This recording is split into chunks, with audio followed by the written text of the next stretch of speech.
Everyone, ನಾನಿವತ್ತು ಬೀಟ್ರೂಟ್ನಿಂದ ಬಾಂಬೆ ಹಲ್ವಾ ಮಾಡ್ತಾ ಇದ್ದೀನಿ. ಅದಕ್ಕೆ ಬೇಕಾಗಿರುವ ಇಂಗ್ರೀಡಿಯಂಟ್, ಬೀಟ್ರೂಟ್ನ ಹೀಗೆ ತುರ್ಕೋಬೇಕು. ನಾನು 2 ಬೀಟ್ರೂಟ್ ತಗೊಂಡಿದ್ದೀನಿ. ನಿಮಗೆ ಜಾಸ್ತಿ ಬೇಕಂದ್ರೂ ತಗೋಬಹುದು. 1 ಕಪ್ ಕಾರ್ನ್ಫ್ಲೋರ್ ತಗೋಬೇಕು. ಈ 1 ಕಪ್ ಕಾರ್ನ್ಫ್ಲೋರ್ಗೆ 2 ಕಪ್ ನೀರು ಹಾಕೋಬೇಕು. ಸೇಮ್ ಕಪ್, ಈ ಸೇಮ್ ಯಾವುದ್ರಲ್ಲಿ ನೀವು 1 ಕಪ್ಪು ತಗೋತೀರ ಕಾರ್ನ್ಫ್ಲೋರು, ಸೇಮ್ ಕಪ್ಪಲ್ಲಿ ಇಲ್ಲಾಂದರೆ ಸೇಮ್ ಬೌಲಲ್ಲಿ 2 ಕಪ್ಪು ಆ್ಯಡ್ ಮಾಡ್ಕೋಬೇಕು ನೀರು. 2 ಕಪ್ಪು ಶುಗರ್ ತಗೋಬೇಕು. ಸೇಮ್ ಕಪ್ ಮೆಷರ್ಮೆಂಟ್ ಕಪ್ ಇತ್ತಲ್ವಾ, ಕಾರ್ನ್ಫ್ಲೋರ್ ನೀವು ಯಾವುದ್ರಲ್ಲಿ ತಗೊಂಡಿದ್ರಿ ಅದೇ ಸೇಮ್ ಕಪ್ಪಲ್ಲಿ 2 ಕಪ್ ಶುಗರ್ ತಗೋಬೇಕು. ಮತ್ತೆ ಒಂದು 3 ರಿಂದ 4 ಟೇಬಲ್ ಸ್ಪೂನ್ ಅಷ್ಟು ತುಪ್ಪ ತಗೋಬೇಕು. ನಾವಿವಾಗ ಒಂದು ಪಾತ್ರೆ ತಗೊಂಡು ಅದಕ್ಕೆ ನಾವು ಕಾರ್ನ್ಫ್ಲೋರ್ನ ಮಿಕ್ಸ್ ಮಾಡಿ ಇಟ್ಕೋಬೇಕು. ಇದಕ್ಕೆ 1 ಕಪ್ ಕಾರ್ನ್ಫ್ಲೋರ್ ಹಾಕಿದ್ದೀನಿ. ಇವಾಗ 2 ಕಪ್ಪು ನೀರು ಹಾಕಬೇಕು. ಇವಾಗ ಇದನ್ನ ಈ ಥರ ವಿಸ್ಕರ್ ತಗೊಂಡು ನೀವು ಲಮ್ಸ್ ಬರದಾಗೆ ಚೆನ್ನಾಗಿ ಮಿಕ್ಸ್ ಮಾಡ್ಕೋಬೇಕು. ಇಲ್ಲ ಅದು ಸ್ವಲ್ಪ ಗಟ್ಟಿ ಥರ ಇರುತ್ತೆ, ಕಾರ್ನ್ಫ್ಲೋರ್ ಅಲ್ವಾ, ನೀರು ಸೇರಿಸಿದಾಗ ಸ್ವಲ್ಪ ಗಟ್ಟಿ ಥರ ಅನಿಸುತ್ತೆ. ಆದರೆ ಸ್ವಲ್ಪ ಹೊತ್ತಾದ್ಮೇಲೆ ಸೇರಿ ಹೋಗುತ್ತೆ. ಅದು ಈ ಥರ ಸ್ವಲ್ಪ ಗಟ್ಟಿ ಇರುತ್ತೆ. ನೀವು ಈ ಥರ ವಿಸ್ಕರಲ್ಲಿ ಮಾಡಿಕೊಂಡ್ರೆ ಒಳ್ಳೆಯದು. ಇಲ್ಲಾಂದರೆ ಅದು ನಾರ್ಮಲ್ ಸ್ಪೂನ್ ಆದರೆ ಸ್ವಲ್ಪ ಲಮ್ಸ್ ಬರೋ ಚಾನ್ಸಸ್ ಇರುತ್ತೆ ಅಂತ ವಿಸ್ಕರಲ್ಲಿ ಮಾಡಿಕೊಂಡ್ರೆ ಒಳ್ಳೆಯದು.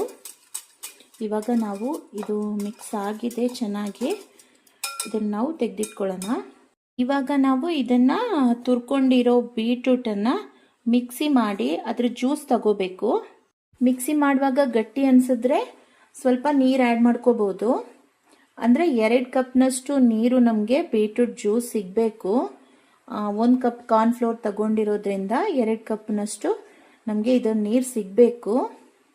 ಈ ಥರ ನೀವು ಮಿಕ್ಸಿ ಮಾಡ್ಕೋಬೇಕು.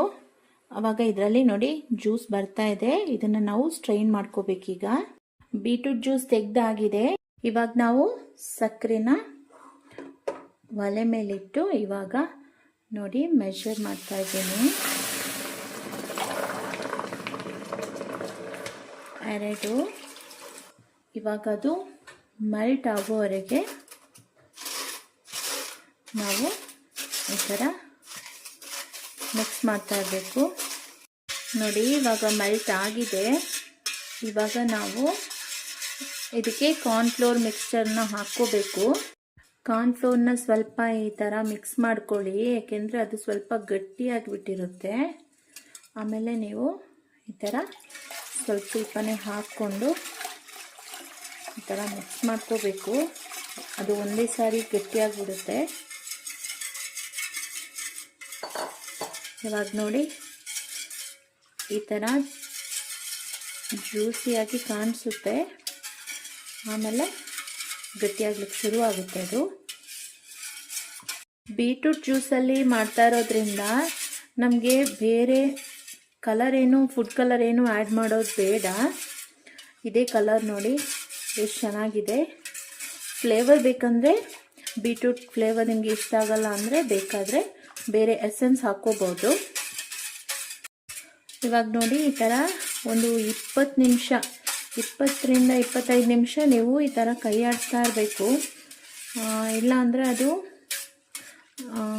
ಗಟ್ಟಿಯಾಗಿಬಿಡುತ್ತೆ. ಅಂದರೆ ಗಟ್ಟಿ ಅಂದರೆ ಅದು ಲಮ್ಸ್ ಬರುತ್ತೆ ಅಂತ, ಒಂಥರ ಮಧ್ಯದಲ್ಲಿ ಗಟ್ಟಿ ಆಗಿಬಿಡುತ್ತೆ ಅದು.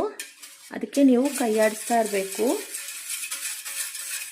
ಇಷ್ಟು ನೀರು ಯಾಕೆ ಅಂದರೆ ನಾವು ಶುಗರಲ್ಲೂ ನೀರು ಆ್ಯಡ್ ಮಾಡ್ಕೋತೀವಿ ಮತ್ತು ಕಾರ್ನ್ಫ್ಲೋರ್ಗೂ ಆ್ಯಡ್ ಮಾಡ್ಕೋತೀವಿ. ಯಾಕೆಂದರೆ ಅದು ಆ ಕಾರ್ನ್ಫ್ಲೋರ್ ಬಂದು ಒಂದು ಕನ್ಸಿಸ್ಟೆನ್ಸಿ ಬರಬೇಕು ಅಂದರೆ ನಾವು ಈ ಥರ ನೀರು ತುಂಬ ನೀರು ಆ್ಯಡ್ ಮಾಡಿಕೊಂಡು ಈ ಥರ ಮಾಡಬೇಕಾಗುತ್ತೆ. ನೀವು ಈ ಟೈಮಲ್ಲಿ ಏನಾದರೂ ಸ್ವೀಟ್ ಕಡಿಮೆ ಇದೆ ಅಂದರೆ ನೀವು ಸ್ವಲ್ಪ ಟೇಸ್ಟ್ ನೋಡಿ ಶುಗರ್ನ ಸ್ವಲ್ಪ ಆ್ಯಡ್ ಮಾಡ್ಕೋಬೋದು. ನೋಡಿ ಇವಾಗ ಗಟ್ಟಿಯಾಗ್ಲಿಕ್ಕೆ ಶುರು ಆಗಿದೆ, ಈ ಥರ ಬಂದಿದೆ. ಇವಾಗ ನಾವು ಇದಕ್ಕೆ 1 ಸ್ಪೂನ್ ತುಪ್ಪ ಆ್ಯಡ್ ಮಾಡ್ಕೋಬೇಕು. ಅಂದರೆ ಒಂದೇ ಸಾರಿ ಹಾಕ್ಕೊಳ್ಳೋದು ಬೇಡ, ಸ್ವಲ್ಪ ಆಗಿ ಹಾಕ್ಕೋಬೇಕು.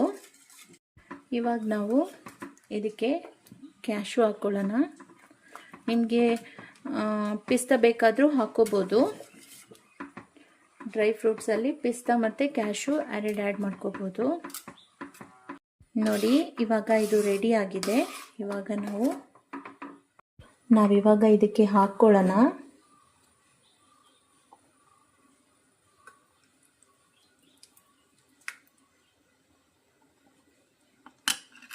ನಾವಿವಾಗ ಇದನ್ನು ಒಂದು 2 hours ಆದರೂ ಸೆಟ್ ಆಗಲಿಕ್ಕೆ ಬಿಡಬೇಕು. ಡ್ರೈ ಫ್ರೂಟ್ಸ್ ಬೇಕಂದರೆ ನೀವು ಪುನಃ ಈ ಥರ ಮೇಲಿಂದ ಹಾಕ್ಕೋಬೋದು. ಪಿಸ್ತಾ ಮತ್ತು ಕ್ಯಾಶುನ ಹಾಕ್ಕೋಬೋದು. ಒಂದು 2 hours ಆದಮೇಲೆ ಇದು ಸೆಟ್ಟಾಗಿರುತ್ತೆ. ಆವಾಗ ನೀವು ಕಟ್ ಮಾಡ್ಕೊಂಡ್ರಾಯ್ತು. ಬೇಗ ಆಗಬೇಕು ಅಂದರೆ ಫ್ರಿಜ್ಜಲ್ಲೂ ಇಟ್ಕೋಬೋದು ನೀವು. ಬೀಟ್ರೂಟ್ ಹಲ್ವಾ ರೆಡಿಯಾಗಿದೆ ನೋಡಿ. ಈ ಥರ ಬಂದಿದೆ. 2 hours ಆದಮೇಲೆ ಹೀಗೆ ಬಂದಿದೆ ಇದು. ಇವಾಗ ನಾವು ಇದನ್ನ ಹಾಕ್ಕೊಳ್ಳೋಣ. ಮಗಚ್ಕೊಂಡು ಈ ಥರ ಇಟ್ಟರೆ ಆಯಿತು. ನೋಡಿ ಎಷ್ಟು ಚೆನ್ನಾಗಿ ಬಂದಿದೆ ಅಲ್ವಾ. ಇವಾಗ ನಾನು ಇದನ್ನ ಉಲ್ಟಾ ಮಾಡ್ಕೋತಾ ಇದ್ದೀನಿ. ನೋಡಿ ಯಾವ ಥರ ಇದೆ ಅಂತ ಹಲ್ವಾ, ಬೀಟ್ರೂಟ್ ಹಲ್ವಾ. ಇವಾಗ ಕಟ್ ಮಾಡ್ಕೊಳ್ಳೋಣ. ಕಟ್ ಮಾಡಿದ್ದಾಗಿದೆ ನೋಡಿ. ನೋಡಿ ಇವಾಗ ಎಷ್ಟು ಚೆನ್ನಾಗಿ ಬಂದಿದೆ ಇದು ಅಂತ. ಯಾವ ಥರ ಬೌನ್ಸ್ ಆಗುತ್ತೆ ನೋಡಿ. ಚೆನ್ನಾಗಿದೆ ಅಲ್ವಾ. ನಿಮಗೆಲ್ರಿಗೂ ಈ ವಿಡಿಯೋ ಇಷ್ಟ ಆಗಿದೆ ಅನ್ಕೋತೀನಿ. ನಿಮಗೆಲ್ಲರಿಗೂ ಈ ವಿಡಿಯೋ ಇಷ್ಟ ಆಗಿದ್ದರೆ ಲೈಕ್ ಮಾಡಿ, ಸಬ್ಸ್ಕ್ರೈಬ್ ಮಾಡಿ, ಕಮೆಂಟ್ ಮಾಡಿ, ಶೇರ್ ಮಾಡಿ ಮರಿಬೇಡಿ. Thank you.